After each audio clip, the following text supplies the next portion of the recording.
نحمدک ونستعینک نصلی ونسلم علی رسولک۔ قرآن حکیم کلاس میں آج ہم سورۃ البقرہ کی آیت نمبر 229 تا 230 کو سمجھیں گے انشاءاللہ۔ گزشتہ آیات میں خاوند اور بیوی کی حیثیت کو بیان کیا گیا، ان کے حقوق و فرائض کی طرف اشارہ کیا گیا کہ دونوں اپنی اپنی ذمہ داریوں کو ادا کریں، ایک دوسرے کے میدان میں گھسنے کی کوشش نہ کی جائے۔ اس طرح یہ رشتہ بھی مضبوط ہوگا اور اس کے نتائج و ثمرات ریزلٹس بھی اچھے حاصل ہوں گے۔ لیکن اگر خاوند بیوی میں معاملہ بگڑ جائے اور ان کا اکٹھے رہنا باعث عذاب بن جائے اور وہ نکاح کے معاہدے کو ختم کرنا چاہیں تو کیسے ختم کریں؟ یہ بات اگلی آیات میں بتائی جا رہی ہے اور اس کا طریقہ بیان کیا جا رہا ہے۔ الطلاق مرتان، طلاق 2 مرتبہ ہے، یعنی اگر ایک طلاق دی یا دوسری مرتبہ بھی طلاق دے دی تو دوران عدت خاوند کو رجوع کرنے کا حق حاصل ہے، لیکن تیسری بار طلاق دینے کے بعد خاوند کے پاس رجوع کرنے کا حق ختم ہو جاتا ہے۔ خواہ خاوند بیوی آپس میں راضی ہو جائیں پھر بھی وہ رجوع نہیں کیا جا سکتا، آپس میں ان کا پیچ اپ نہیں ہو سکتا۔ یاد رکھیے جس طرح نکاح کا معاملہ بڑا اہم ہے، اسی طرح طلاق کا معاملہ بھی بڑا اہم ہے۔ اسلامی تعلیمات کا منشا یہ ہے کہ یہ نکاح کا معاملہ اور معاہدہ عمر بھر کے لیے ہو، اس کو توڑنے اور ختم کرنے کی نوبت نہ آئے۔ لیکن اگر تمام تر کوششوں کے باوجود بھی تعلق نکاح ختم کرنا پڑ جائے تو پہلی بات تو یہ اس کو ختم کرنے کا اختیار مرد کو دیا گیا ہے، عورت کو نہیں، کیونکہ فطرتاً مرد میں سوچنے اور سمجھنے اور تحمل کا مادہ یہ مرد کے اندر عورت سے زیادہ ہوتا ہے، لیکن عورت کو بھی بالکل یہ محروم نہیں رکھا گیا، اس کو بھی خلا کا حق دیا گیا۔ دین اسلام نے طلاق دینے کا طریقہ، طلاق دینے کا اختیار وہ مرد کو دیا ہے، مگر اس ضمن میں مرد کو بہت ساری ہدایات جاری فرمائی ہے۔ لمحہ فکریہ تو یہ ہے ہمارے مردوں کی اکثریت ان ہدایات کو جانتی ہی نہیں، جب جانتی ہی نہیں تو عمل کیا کرے گی؟ میں آپ سب کو تلقین کرتا ہوں، شادی سے پہلے دین اسلام کی ان ہدایات کو ضرور سیکھیں۔ طلاق کے بارے میں چند ہدایات میں ذکر کر دیتا ہوں جو دین اسلام نے مرد کو فراہم کی ہیں۔ سب سے پہلی بات طلاق کے بارے میں یہ ہے کہ مرد کو اس اختیار کا استعمال بہت سوچ سمجھ کر اور تحمل سے کرنا چاہیے۔ یہ ایک انتہائی قدم کی صورت میں اٹھانا چاہیے جب کوئی اور چارہ باقی نہ رہے۔ اس اختیار کا استعمال اللہ کے ہاں ناپسندیدہ بھی ہے۔ نبی کریم صلی اللہ علیہ وسلم کا فرمان ہے، ابغض الحلال الی اللہ الطلاق، جائز چیزوں میں سب سے زیادہ مبغوض و مکروہ اللہ کے نزدیک طلاق ہے۔ پھر دوسری بات یہ بھی ذہن میں رہے کہ طلاق دینے کے لیے ایسے وقت کا انتخاب کرے جس سے عورت کی عدت لمبی نہ ہو جائے۔ حیض کے بعد اس پاکی میں طلاق دے جس پاکی میں ہم بستری نہ کی ہو، کیونکہ اگر دوران حیض طلاق دے گا تو وہ حیض عدت میں شمار نہ ہوگا، اور اگر اس پاکی میں طلاق دے جس میں ہم بستری کی ہے تو ہو سکتا ہے عورت حاملہ ہو جائے، تو حاملہ ہونے کی صورت میں بھی عدت لمبی ہو جائے گی۔ اور تیسری بات یہ ذہن میں رہے کہ طلاق دینے کا بہترین طریقہ یہ ہے کہ ایک طلاق دے دے تو عدت گزارنے کے بعد نکاح کا بندھن ختم ہو جائے گا۔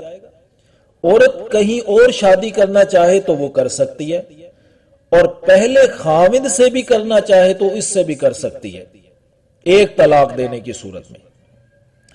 لیکن ہمارے معاشرے میں عورت کو تکلیف پہنچانے کی ہر ممکن کوشش کی جاتی ہے اور طلاقیں 3 دینا ضروری سمجھتے ہیں، اور اس سے مستقبل میں پیچپ کے سارے راستے بند کر لیتے ہیں۔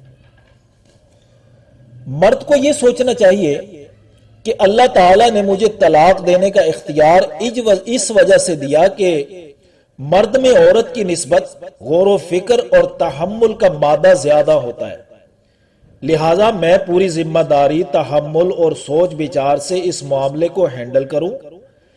پہلے میں کوشش کروں کہ یہ نکاح کا بندھن قائم رہے، اگر یہ ممکن نہ ہو سکے تو اس بندھن کو اچھے طریقے سے ختم کروں گا، جس میں اس بات کا خیال رکھے کہ عورت میری وجہ سے کسی تکلیف میں مبتلا نہ ہو۔ اب سمجھیے آیت کو، الطلاق مرتان، طلاق 2 مرتبہ ہے، یعنی 2 طلاقوں سے تعلق نکاح بالکل ختم نہیں ہوا، بلکہ عدت پوری ہونے تک خاوند رجوع کر کے تعلق نکاح کو بحال کر سکتا ہے۔ البتہ عدت پوری ہونے پر نکاح کا تعلق ختم ہو جائے گا، تعلق کو دوبارہ قائم کرنے کے لیے نئے سرے سے نکاح کرنا ہوگا۔ اگر 2 طلاق دے دے اور رجوع نہ کرے، عدت پوری کرنا چاہے، تو اگلی آیت میں یہ معاملہ ذکر کیا جا رہا ہے، فَإِمْسَاكُمْ بِمَعْرُوفٍ أَوْ تَسْرِيحٌ بِإِحْسَانٍ، پھر روک لینا ہے معروف ضابطے اور طریقے کے مطابق، یا چھوڑ دینا ہے اچھے طریقے سے۔ یعنی ایک ہی 2 طلاق دینے کے بعد سوچ بچار کر لی جائے کہ کیا کرنا چاہیے۔ اگر نکاح قائم رکھنا چاہتے ہو تو رجوع کر کے روک لو، اگر اس میں بہتری سمجھو نکاح کا معاہدہ ختم کر دینا ہی بہتر ہے تو عدت پوری ہونے دو اور اچھے طریقے سے اس کو چھوڑ دو۔ یہ ہدایات تو تھیں 2 مرتبہ طلاق دینے کی صورت میں۔ اب تیسری طلاق کا ذکر کرنے سے پہلے اللہ رب العزت ایک اور مسئلہ پر رہنمائی فراہم کر رہے ہیں جو طلاق ہی کے متعلق ہے۔ دیکھیے آیت کو، وَلَا يَحِلُّ لَكُمْ أَن تَأْخُذُوا مِمَّا آتَيْتُمُوهُنَّ شَيْئًا، اور تمہارے لیے یہ حلال ہی نہیں کہ جو کچھ تم ان عورتوں کو دے چکو اس میں سے واپس لو۔ یعنی یہ مطالبہ کرنا جائز نہیں کہ میں نے تمہیں تحائف دیے، مال دیا، حق مہر دیا، وہ واپس کرو۔ ہاں البتہ ایک استثناء ایکسیپشن ہے جو آگے آ رہی ہے کہ إِلَّا أَن يَخَافَا أَلَّا يُقِيمَا حُدُودَ اللَّهِ، مگر ان دونوں کو اگر یہ ڈر ہو کہ وہ اللہ کی حدیں قائم نہ رکھ سکیں گے، یعنی اگر وہ دونوں یہ محسوس کریں کہ طبیعتوں میں دوری ہے اور مخالفت کی وجہ سے ایک دوسرے کے حقوق جو اللہ کی قائم کردہ حدیں ہیں ہم اس کو ادا نہیں کر سکیں گے، تو اس صورت میں جدائی حاصل کرنے کے لیے عورت کو کچھ مال وغیرہ دینا پڑے تو وہ دے سکتی ہے۔ فَإِنْ خِفْتُمْ أَلَّا يُقِيمَا حُدُودَ اللَّهِ، سو اگر تمہیں یہ اندیشہ ہو کہ دونوں اللہ کی حدود قائم نہ رکھ سکیں گے، فَلَا جُنَاحَ عَلَيْهِمَا فِي مَفْتَدَتْ بِهِ، تو نہیں ہے کوئی گناہ ان دونوں پر اس بارے میں کہ جو عورت اپنے خاوند کو فدیے میں دے دے، یعنی عورت خاوند کو حق مہر کی رقم واپس کر دے اور اپنی جان چھڑا لے تو دونوں پر کوئی گناہ نہیں، نہ دینے والے پر نہ لینے والے پر۔ تِلْكَ حُدُودُ اللَّهِ فَلَا تَعْتَدُوهَا، یہ اللہ کی حدیں ہیں سو تم ان سے آگے مت بڑھو۔ یعنی یہ سارے قوانین بنا کر اللہ نے حدود قائم کر دی ہیں، یہ باؤنڈریز ہیں، لہٰذا انہی کے اندر اندر رہو، ان قوانین کو مت توڑو۔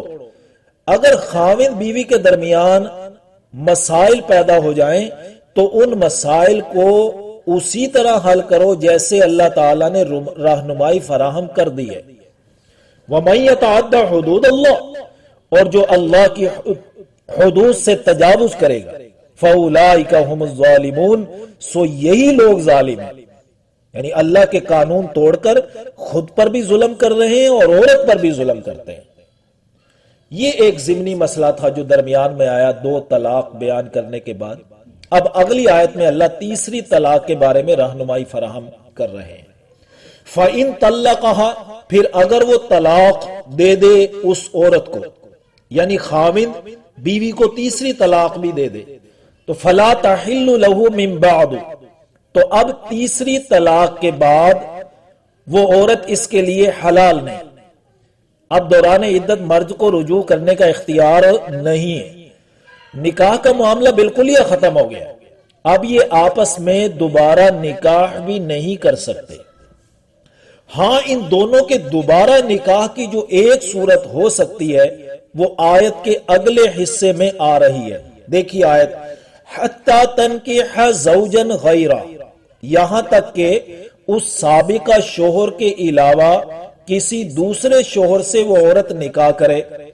فَإِن طَلَّقَهَا فَلَا جُنَاحَ عَلَيْهِمَا أَن يَتَرَاجَعَا، پھر اگر وہ دوسرا شوہر بھی طلاق دے دے تو پھر ان دونوں پر کوئی گناہ نہیں کہ وہ دونوں پھر دوبارہ مراجعت کر لیں، یعنی سابقہ شوہر اور یہ عورت پھر آپس میں نکاح کر سکتے ہیں۔ اس ساری صورت کو حلالہ کہتے ہیں۔ ہمارے معاشرے میں حلالے کو ایک نہایت قبیح اور گندی شکل دے دی گئی ہے۔ ایک معاہدے کے تحت عورت کا نکاح کسی مرد سے کیا جاتا ہے کہ پھر تم اسے طلاق دے دینا بھائی۔ اس پر نبی کریم صلی اللہ علیہ وسلم نے لعنت فرمائی ہے۔ شرعی اور دینی قانون کے مطابق صحیح اور درست حلالہ تو یہ ہوتا ہے کہ عورت کی کسی دوسری جگہ شادی ہو گئی، اس مرد کے ساتھ بھی کسی وجہ سے نباہ نہ ہو سکا، پھر اس نے طلاق دے دی، تو اب یہ سابقہ شوہر اس عورت سے شادی کر سکتا ہے، اور یہ شادی بھی تب کریں جب ان ظن ان یقیم حدود اللہ، اگر ان دونوں کو گمان ہو کہ وہ اللہ کی حدود قائم رکھ سکیں گے، یعنی اگر یہ گمان ہو کہ اللہ کی طرف سے جو حقوق و فرائض مرد و عورت پر مقرر ہیں ہم انہیں ادا کریں گے، پھر دوبارہ نکاح کر لینے میں کوئی حرج نہیں۔ وَتِلْكَ حُدُودُ اللَّهِ يُبَيِّنُهَا لِقَوْمٍ يَعْلَمُونَ، اور یہ اللہ کی حدیں ہیں، وہ بیان کرتا ہے اس کو ان لوگوں کے لیے جو اس علم کو سمجھنا چاہتے ہیں، جن کے نزدیک اللہ کے اصول و قوانین کی کوئی اہمیت ہی نہیں، وہ اس علم کو کب سیکھنا چاہتے ہیں۔ بہرحال اللہ تعالی ہمیں ان حدود کی پاسداری کرنے کی توفیق نصیب فرمائے، آمین یا رب العالمین۔